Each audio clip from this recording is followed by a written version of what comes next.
Before you begin applying expenses to projects, you will want to add your vendors into Werx.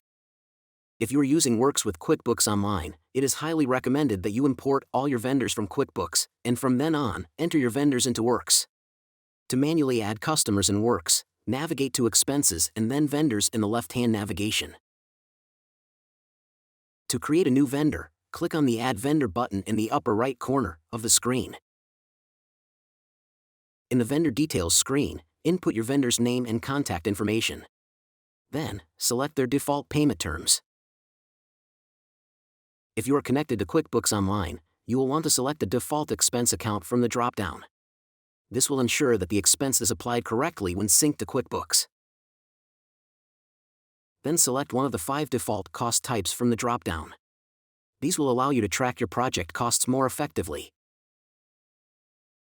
At this point, you may also want to select if this vendor needs to be tracked for a 1099 and/or a subcontractor. This will let QuickBooks Online know to track this customer as a 1099 subcontractor.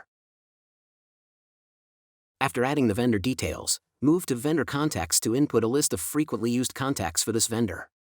You can also designate a contact as the primary contact for this vendor. Before saving this vendor, if you are connected to QuickBooks Online, you will probably want to select the Send to QuickBooks checkbox at the bottom of the screen. This ensures that the customer data remains consistent across both platforms. Once all information is entered, click Save, and you have successfully added a vendor to Werx.